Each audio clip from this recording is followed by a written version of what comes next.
పొరబాటున చేజారిన తరుణం తిరిగొస్తుందా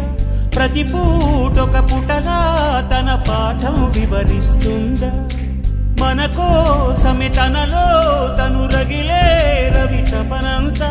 కనుమూసిన తరువాతనే పెను చీకటి చెబుతుందా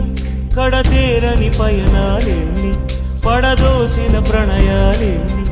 అని తిరగే ఛాయా చరిత పుటలు వెను చూడక పురికే కథలు తమ ముందు తరాలకు స్మృతుల చితులు అందించాలా ప్రేమికులు ఇది కాదే విధిరాత అనుకోదేం ఎదురీత 10 నెలలు తనలో నిన్ను మోసిన అమ్మైనా అప్పుడో ఇప్పుడో కనని కలను అంటుందా